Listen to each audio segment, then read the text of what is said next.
બીજું બધું મા બાપને ભૂલશો નહીં.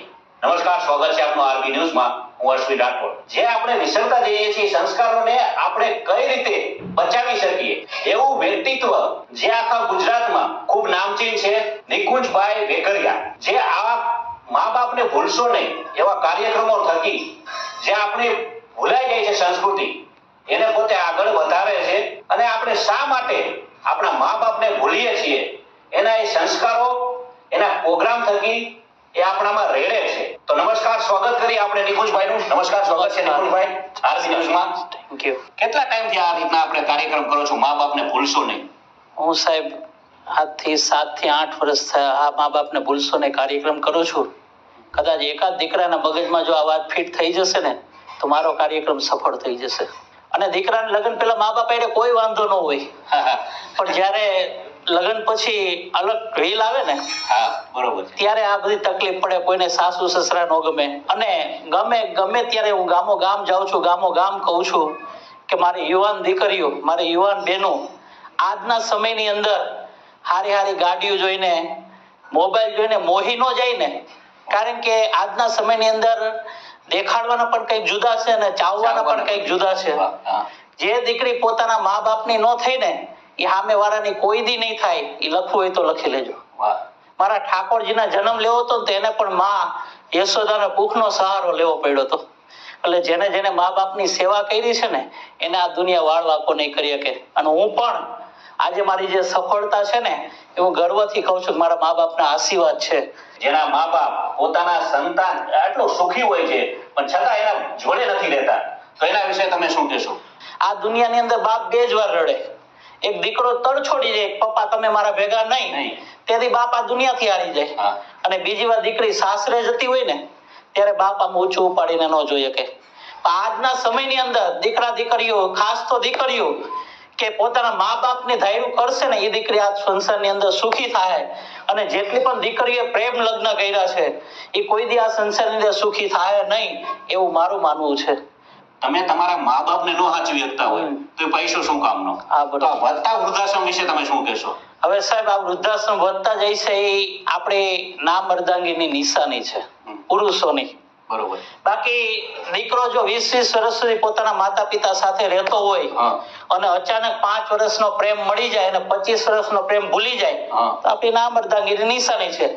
એટલા માટે દરેક સમાજને કહું છું કે ભાઈ વૃદ્ધાશ્રમ બંધ કરવો હોય ને તો જે ઘરની અંદર દીકરી તમે લ્યો એ ઘરની અંદર કોઈના મા બાપ દુખી નથી ને પેલા જોજો.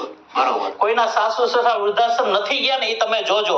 બરોબર. કારણ કે એની દીકરી તમે લેહો ને એટલે તમારે વૃદ્ધાશ્રમ જવાનું છે ને જવાનું છે. કારણ કે ધોરા તો ગધેડાય હોય. હા બરોબર. જાતિ સ્વભાવ કોઈ દી ન જાય.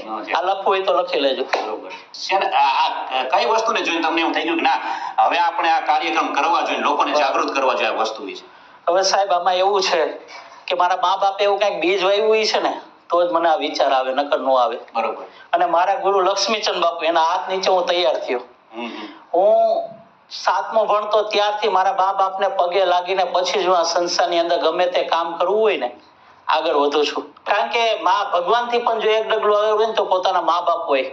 અને હું આ સંસ્થાની અંદર એવા કિસ્સાઓ જોઈને, એવા અનુભવો જોઈને મને અંદરથી એવો વિચાર આવ્યો પેલા હું આચરણમાં લઉં, બરોબર, પછી સમાજને આપું. કારણ કે અત્યારે પોતેને કઈ કરવું ન હોય ને બીજાને ખાલી સલાહ જ આપવી એવા વધારે વધી ગયા છે.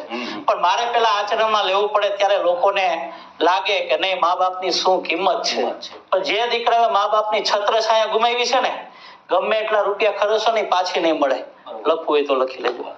મા બાપ અહીંયા એકલા હોય, ખેતી સંભાળતા હોય, આપણે જોઈ છે કે અને છોકરા અહીંયા ઉદ્યોગમાં કે નોકરી કરતા, હીરામાં ઉદ્યોગ કરતા કે પોતાનું બિઝનેસ કરતા હોય. તો એ સંભાળતા મા બાપને સાચવવામાં આ બધી વસ્તુમાં તમે શું કહેવા છો? સાહેબ આપણે ગમે તે દુનિયાના ખૂણે હોઈએ, અંતરનો પ્રેમ ગમે ત્યાંથી લાગી જાય. નરસિંહ મહેતાને ક્યાં મોબાઈલ હતા તોય મારા ઠાકોરજી હારે પ્રેમ હતો. એમ તમે ભલે બિઝનેસ તમે સિટીની અંદર કરો પણ દિવાળી ઉપર તમારા મા બાપની સાથે રહો, મા બાપને પગે લાગો. કારણ કે તમારું સંતાન જેવું જોશે ને એવું કરશે. આજે તમે જો તમારા મા બાપને નહીં સાચવો ને તો કાલે તમારું સંતાન તમને નહીં સાચવે. એ લખવું હોય તો લખી લેજો. હવે આ મા બાપને ભૂલશો નહીં કાર્યક્રમમાં તમે એક ઝલક થોડી બતાવી દો કઈ રીતનું તમે ભજન દ્વારા ગીત તમારા દ્વારા બનાવો છો કે શું કઈ રીતનું હોય છે? એટલે શરૂઆત હું કાર્યક્રમને કરું ને ત્યારે ત્યાંથી કરું. સંતાનથી સેવા કરો, સંતાન છો સેવા ચાહો, મા બાપને ભૂલશો નહીં. વાહ. હવે નિકુંજભાઈ, હજી એક વાત મને પૂછવાનું મન થાય કે આજની જનરેશન, હવે આ મોબાઈલ યુગ વધી ગયો છે, તો એના માટે તમે નવા જનરેશનને શું મેસેજ આપશો? યંગ જનરેશન માટે. આજનું નવું જનરેશન મોબાઈલ વાપરો, મોબાઈલ વાપરવા ના નથી, આજના યુગમાં વાપરવો જ જોઈએ. હા, બરોબર છે. પણ આનો આ મોબાઈલ જો તમને ધારે ને તો ભવસાગર થી તારી દે, અને ધારે તો ટાળી વતન દે. આ મોબાઈલ બે કામ કરે. એ કામ કરે. એટલા માટે દરેક નવ યુવાનોને, દરેક બહેનો દીકરીઓને ખાસ નમ્ર વિનંતી કે મોબાઈલમાં એવા સંસ્કાર લ્યો કે આપણા મા બાપના નામ રોશન થાય અને આપણા મા બાપને ગર્વ થાય કે મારું સંતાન છે ભાઈ. હવે એથી આમ તો તમે હવે આ મોરબીમાં આવ્યા છો. હા, હા. મોરબીમાં. અને તમારો કઈ જગ્યાએ પ્રોગ્રામ છે આજે? મારો પ્રોગ્રામ છે આપણે અહીંયા આગળ જ છે, આપણે રિવેન્ટા રેસિડેન્સી. બરોબર. ત્યાં મા બાપને ભૂલશો નહીં, સ્વર્ગવાસી આત્મા પાછળ મારો કાર્યક્રમ છે. બરોબર. અને જો એક પુત્ર વધુ જો સુધરી જાય ને તો એના સાસુ સસરાને આતરડી ઠરી જાય, અને એની આતરડી ઠરશે ને તો મારી ઉપર મારા ઠાકોરજીને આંખ ઠરી જાય. બરોબર.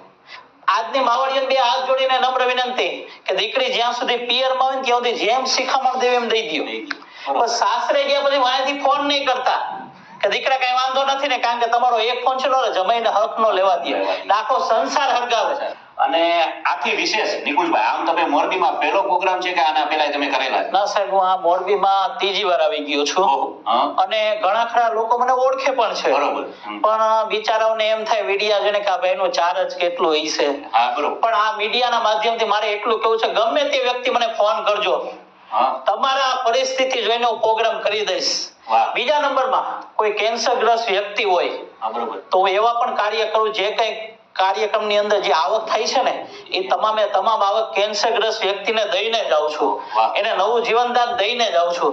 અને જે તમે કીધું એમ, પણ આખા ઓલ ગુજરાતમાં જે પ્રોગ્રામ કરે છે, અને આજ સુધીમાં તમે કેટલા પ્રોગ્રામ કર્યા છે? સાહેબ, અત્યાર સુધીમાં મેં લગભગ 550-600 પ્રોગ્રામ કર્યા છે. વિશેષ જતા મોરબીવાસી માટે કઈ સંદેશ તમારો?